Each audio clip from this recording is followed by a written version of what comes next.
Hey, welcome everybody. If you're new to the channel, my name is John, and today I'm going to do an unboxing and setup of this Laguna 14bx bandsaw. This is the 220 volt version, 2.5 horsepower. First thing is the cast iron table, and that is definitely heavy and solid. You can see on the bottom of the table, we have a couple of trunnions here to allow the table to tilt.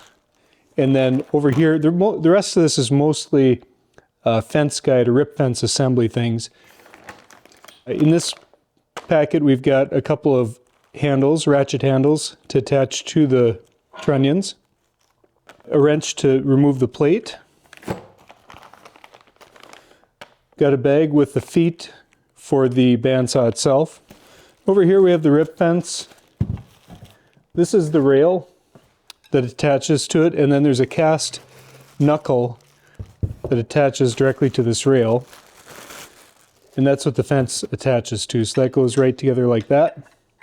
And then we've got this rule that will also mount on the side of the bandsaw, which gives us a rough idea of fence placement from the blade.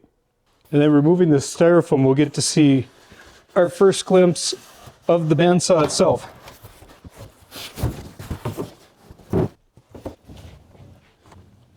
There it is, the 14bx. The overall height of this is about 70.5 inches. I did get the optional mobile wheels or mobility wheels for it, so we're going to take a quick measurement after we get this set up and see how tall it is and what the footprint is. But I want to direct your attention to one quick thing here, because I missed this when I did the initial receipt of delivery.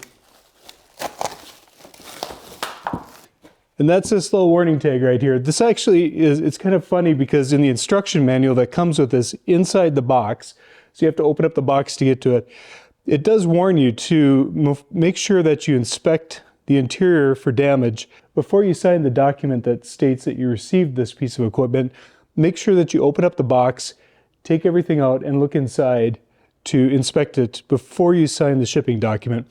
Fortunately for us, it looks like everything inside the box looks in pretty good condition, even though the box is kind of beat up, as you can see from shipping. I do think the best way to get this out of here is going to be to cut the box away from it.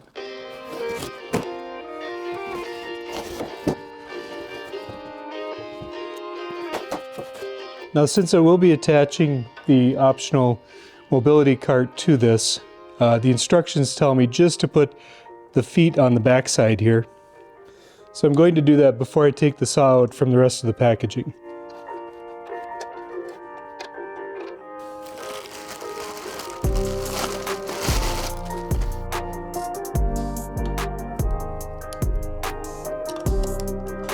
So the mobility kit actually comes with this plate, and we don't use it for the 14bx. This is only for the 1412, so we'll just set this aside. And for the front wheel set, we're actually going to line up these holes with the holes that are already tapped in here and just install those with bolts.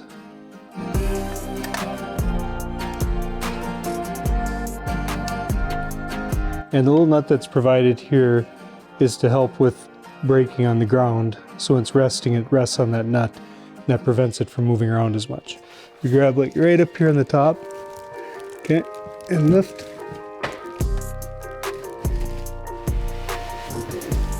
There we go.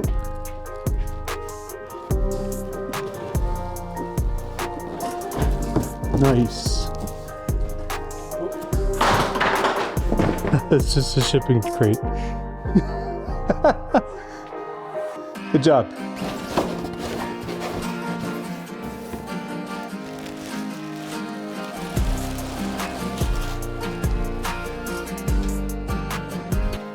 All right, the next thing we're going to do, now that we've got the bandsaw out of the box and sitting upright, is to plug it in and just make sure that the motor and all the electronics are working properly.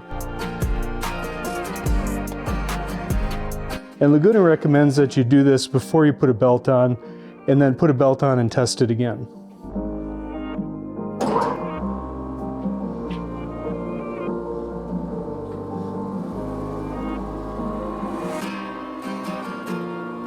And when I press the foot brake down, it's going to stop the motor and engage the brake.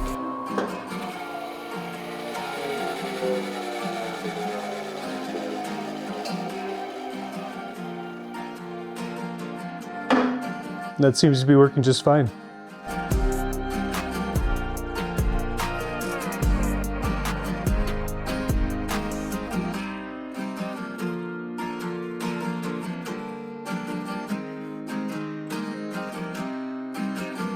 So now with the table installed, I'm just wiping off the grease that it's shipped with to protect the cast iron plate from rust. And the next thing that we're going to do is install the guide and the fence. Alright, so with the table installed, we're now at the point where we can put in the measuring rule. And this will actually go on this way, not this way over the table. If I try and do it this way, the fence doesn't sit all the way flat against the table and the numbers are upside down.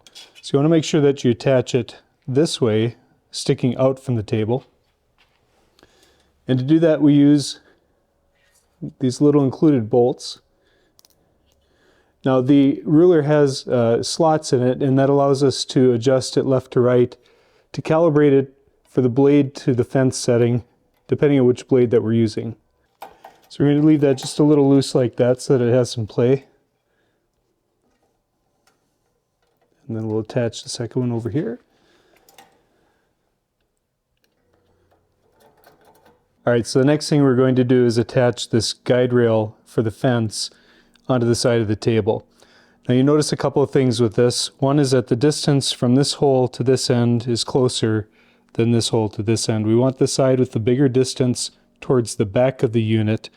And then we also have two holes, one's smaller and one's larger. We want to use a smaller hole up against the table with the spacer to give this enough space away from the table to allow our fence guide or fence mount to mount on. So we're going to stick that right there.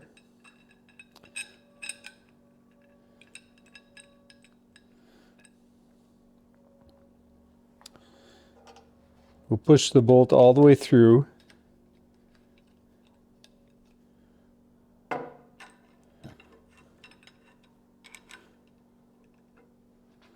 And then we'll be able to get that started.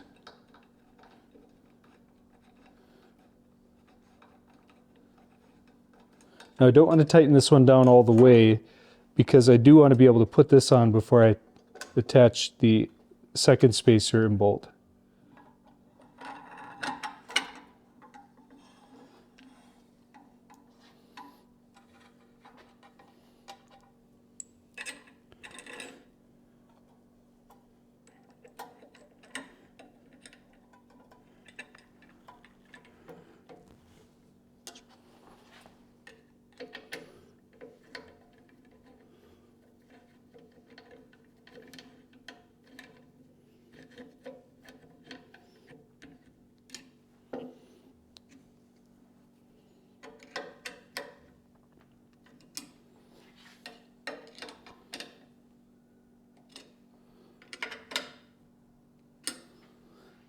And with that, the fence rail is properly set up.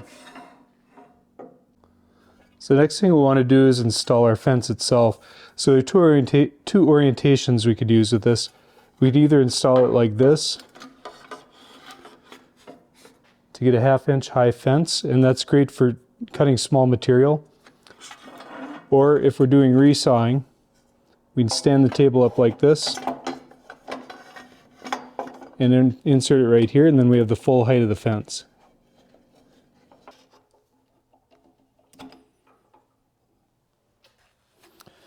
Now what I've removed is the aluminum plate that goes right around the opening here. This is to provide a safety area for the blade. If the blade does contact the plate, the aluminum's softer than the steel blade, so it'll actually cut the aluminum without damaging the blade. So as I look at the blade, as I install it, I would just see that the teeth are pointing up, and that's the wrong direction for the cut because it's going to go down towards the table. So switch that. Actually just grab this and rotate it out like that, and I'll flip the blade right around. Just like that. I'll feed this side into the slot. So that side in the slot of the table, I'm just going to run the blade up and around the groove. I do want to lower this and then open up the cover here so I can get the blade up around this wheel.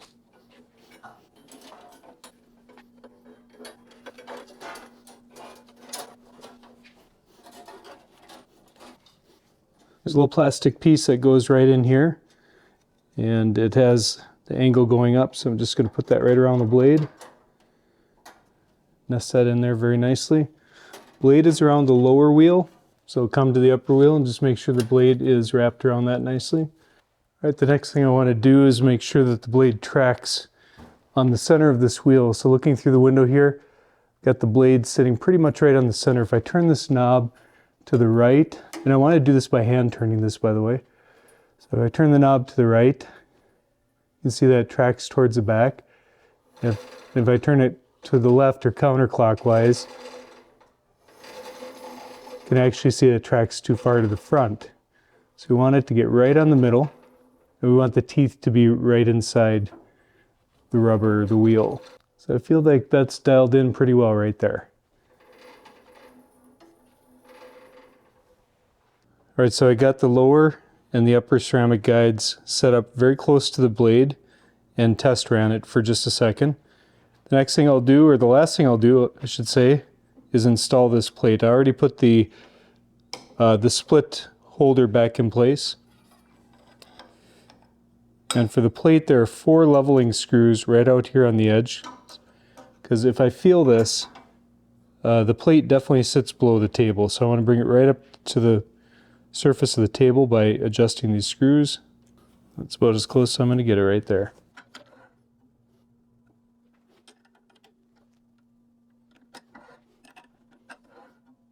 With that, the saw is as set up as I'm going to get it. We're going to do a test cut.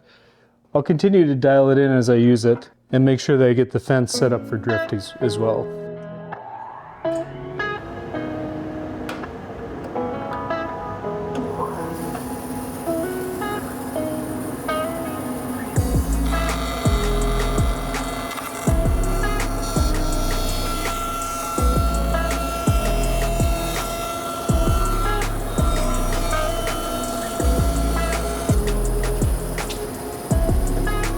So here's a piece that I removed, and you can see that that didn't do too bad of a job. That cut nice and even. Didn't see any waves in the line, wavering in the line. And it looks like the beginning of it might be just a little bit narrower than the end. I'll make some final adjustments to the fence to correct for that, but the blade did really well, did a nice job cutting that. I've got the featherboard in place, and I've got the fence up. The height of the guard is down just above the height of the work. And we are going to make a nice veneer sheet out of this, hopefully. See how that works.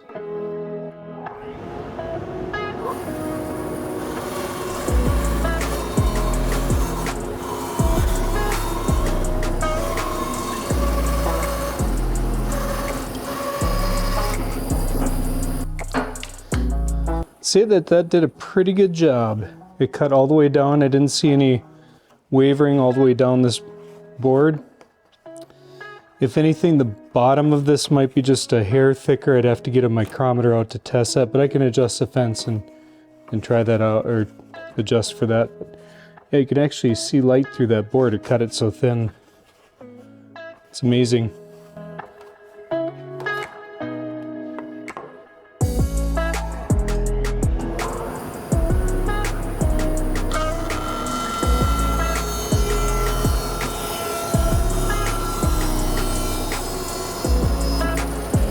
That did a really nice job. Nice, straight, clean line. Right through the board, no hesitation at all with that. So that's it for the unboxing, setup, and first use of the Laguna 14bx bandsaw.